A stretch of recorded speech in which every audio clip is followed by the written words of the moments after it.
là, il y a une grosse différence. C'est pour ça qu'on fait ces émissions, pour vraiment mettre les gens alertes, de faire vérifier leurs enfants au niveau de la scoliose, d'aller consulter leur chiropraticien pour vraiment avoir une bonne évaluation radiologique. Et en réalité, ce que vous nous dites, c'est on a de bons résultats dans la majorité des cas. Dans la majorité des cas, ça va quand même assez bien.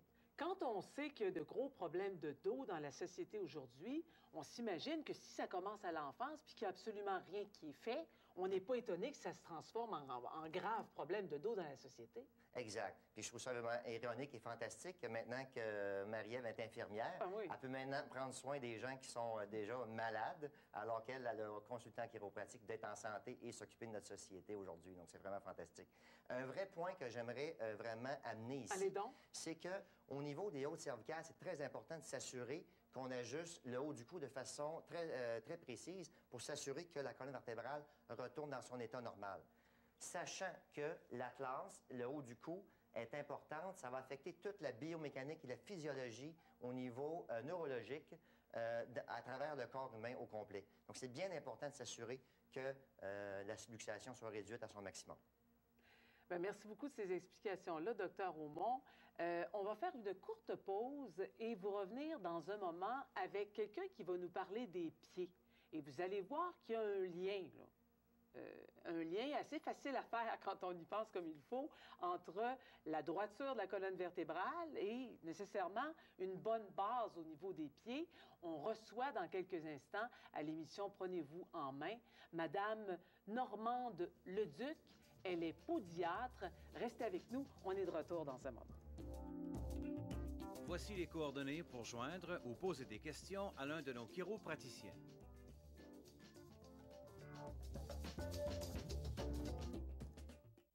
La chiropratique est peut-être la solution à vos problèmes. À Saint-Nicolas et Sainte-Croix, nous proposons un ensemble de techniques dont l'objectif vise à améliorer la santé de toute la famille. Contactez-nous au 831-94-21.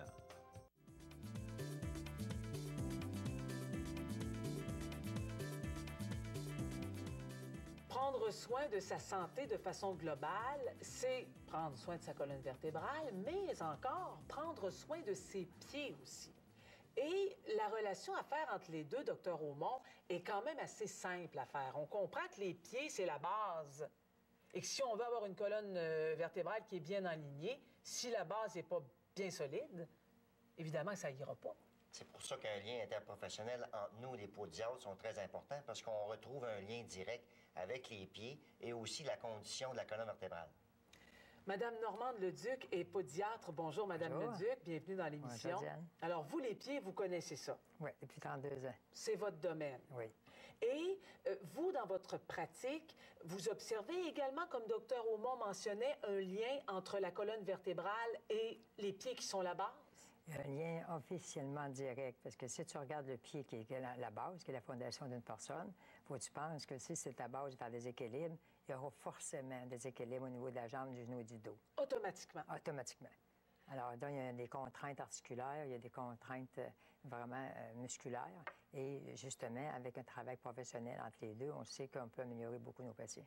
Et vous, dans votre pratique, au niveau des pieds, vous êtes une spécialiste du pied, qu'est-ce que vous observez, Madame Leduc, comme problème de façon générale? Quels sont les problèmes les plus fréquents qui vous sont rapportés? En clinique, admettons qu'on va rencontrer beaucoup de cas de pieds valgus, qu'on appelle les pieds plats. Alors, si je peux te montrer un petit peu, ici, c'est un pied qui est une rotation interne de la cheville. Et forcément, ça a une conséquence importante, parce que si tu vois ici qu'il y a une rotation interne, une pronation du pied, il va avoir une influence directe sur la jambe, le genou et le dos. Et inversement, si vous avez un pied creux, qui est complètement contraire, le pied est en supination, donc le pied plus creux, va donner une tension énormément à la jambe, au genou et au dos. Donc, c'est pour ça que c'est assez important d'avoir une évaluation précise du pied et finalement une évaluation du chiro aussi, qui va voir quelles conséquences que ça peut arriver dû au problème de pied. Ça, c'est les problèmes les plus fréquents que vous rencontrez. Oui, on va voir quelques cas, des fois, des pieds mixtes. Alors, des pieds mixtes, c'est parce que ça fait plutôt bizarre, le fait qu'on peut avoir un pied en varus complètement à l'extérieur, une rotation externe, et tu peux avoir aussi une rotation interne, un pied valgus. Alors, tu t'imagines la conséquence que ça peut faire. Donc, ça fait une bascule du bassin et ça va amener des problèmes de dos forcément. Exact. Alors, c'est pour ça que nous autres, après une évaluation, on va référer à notre chiro pour dire carrément de faire une évaluation et quels symptômes peut diminuer et même faire disparaître complètement. Alors, vous êtes appelé à travailler vraiment en collaboration. Oui. Justement. Et on est dans une émission spéciale sur l'enfance de 6 à 18 ans aujourd'hui.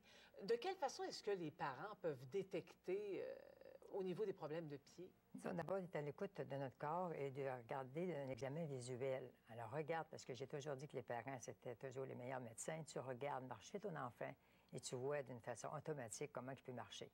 Alors, si on parle tantôt encore, quand la marche et l'enfant, on va marquer, même on commence très tôt, nous autres, on fait des examens, les préventions, détecter la croissance. Alors, le pied va être souvent en valgus, en pied plat, ce qu'on appelle souvent même des faux pieds plats. Alors, l'enfant va dire carrément, j'ai mal aux jambes, j'ai mal aux genoux, et on va dire tout le temps sa croissance. Alors, on va arrêter de dire que sa croissance, c'est pas toujours la croissance. OK. Ce que vous êtes en train de nous dire, c'est ce qu'on pense parfois comme étant des problèmes au niveau de la croissance, de mal de jambes. Ça peut être carrément des problèmes de pieds plats. Oui, de pieds plats ou de faux pieds plats, parce qu'il y a une déviation de la cheville. Donc, une déviation qui se fait au niveau de la jambe, du genou. Et ici, si on regarde d'un point de vue des photos, on a un enfant de 5 ans que tu vois dessus d'une rotation interne. Donc, l'enfant a pas d'endurance. L'enfant de 10 jours fatigué. Et on pense que c'est un enfant qui a un caprice. Alors, c'est pas un caprice, c'est carrément parce qu'il y a des malaises. Et l'enfant ne dira pas toujours j'ai mal aux jambes. Il va dire, je suis fatigué. L'enfant ne le sait pas bien souvent. Non, justement. Et on va dire souvent, même au centre d'achat, l'enfant ne veut pas marcher, par exemple. Ils vont dire, est-ce qu'il est paresseux? Oui, il va te gâter. Il va toujours se faire prendre, cet enfant-là. Alors, ben non, pourquoi tu as toujours pensé que c'est l'enfant qui est gâté? L'enfant peut avoir des malaises. Et tu regardes ici comment c'est important au niveau du genou. Tu regardes la rotation interne du genou, c'est énorme. Imagine-toi la conséquence sur le dos. Alors là, ça va amener souvent, justement, des problèmes de lordose, de syphose que le chiro va expliquer dans son domaine à lui. Alors, c'est pour ça. Et tu regardes sur l'adulte, un pied plat, et tu regardes à quel point ici, c'est très sévère aussi. Alors, tu ne peux pas ne pas avoir des symptômes majeurs, évidemment, et ça a une conséquence directe sur le dos. Alors, la personne, c'est pour ça qu'on dit que si tu as le pied en équilibre, tu auras ton dos en équilibre avec les soins appropriés, évidemment. Exact. De quelle façon est-ce que vous intervenez? De quelle façon est-ce qu'on peut traiter, soigner les problèmes de pied dont vous nous parlez maintenant? Donc, si on parle, comme tu disais, autant parce qu'il amène énormément de problèmes, comme on disait tantôt, le pied plat, le valgus, le problème de la rotation interne, on amenait beaucoup de facettes plantaires, des épines de nœud noir qu'on entend souvent dans le public. Alors, on dit, ben non, mais beaucoup de médecins vont dire que ça va passer tout seul. Et la plupart, ou d'ailleurs, la personne qu'on va faire des orthèses, par exemple, parce que des fois, c'est nécessaire de faire une orthèse pour équilibrer le pied. Et la personne va me dire, « Ah, tu m'as guéri, je porte plus d'orthèse. » Alors, comme tu dis, j'ai été chez le chiro, j'ai plus mal au dos. Mais non, tu n'as rien compris. C'est que si tu as le pied en équilibre, ton dos est en équilibre, et tu as un suivi vraiment chez ton chiro, selon l'évaluation du chiro. Alors, parce qu'il y en a, ça va être une fois par mois, ça peut être plus ou moins, selon la déviation. Alors, nous autres, ça va être un suivi moins régulier à ce moment-là, par exemple, une fois par année. Chez les enfants, les orthèses ont de bons résultats à ce niveau-là. On a énormément de résultats parce que ça peut avoir un effet énormément, comme tu disais, sur la jambe, le genou et le dos. Ça redresse automatiquement. Alors, l'enfant, n'a pas envie de courir. Donc, si on parlait du triangle de santé tout à l'heure, alors si on parlait d'un enfant qui est bien équilibré en nutrition, il faut qu'il soit équilibré pour les exercices. Si l'enfant a mal, s'il a mal aux jambes, il ne fera pas d'exercice. Alors, ça va être important. Alors, des orthèses, on en fait de plusieurs types. Évidemment qu'on n'oublie pas les femmes avec des orthèses plus délicates, des orthèses sportives, des orthèses plus épines de nœud noir. On va faire de toute façon selon le besoin du patient avec une évaluation très précise. Et suite à ça, on va diriger le patient vers la chiropratique pour vraiment compléter les problèmes de tous les symptômes et enfin régler la cause. Parce que je pense qu'on parle toujours de symptômes à date. On a toujours dit ça va passer, j'ai pas besoin ou j'ai pas de suivi. Alors la santé, c'est un tout. Exact. C'est vraiment de façon globale qu'il faut voir ça. Oui. Et on y revient souvent avec la question du triangle de la santé. Hein? Oui. À l'émission Prenez-vous en main. Et on en a la preuve, encore une fois, aujourd'hui avec votre collaboration à l'émission. Madame Leduc, merci beaucoup d'avoir été là. Ça me fait plaisir. On vous invite à être des nôtres pour une prochaine émission de Prenez-vous en main. Et rappelez-vous toujours de notre triangle de la santé, hein, Dr. Aumont. Aidez-moi un peu. Activité physique, nutrition, alimentation. Et le fameux mot énergie. Le fameux mot énergie. Et au centre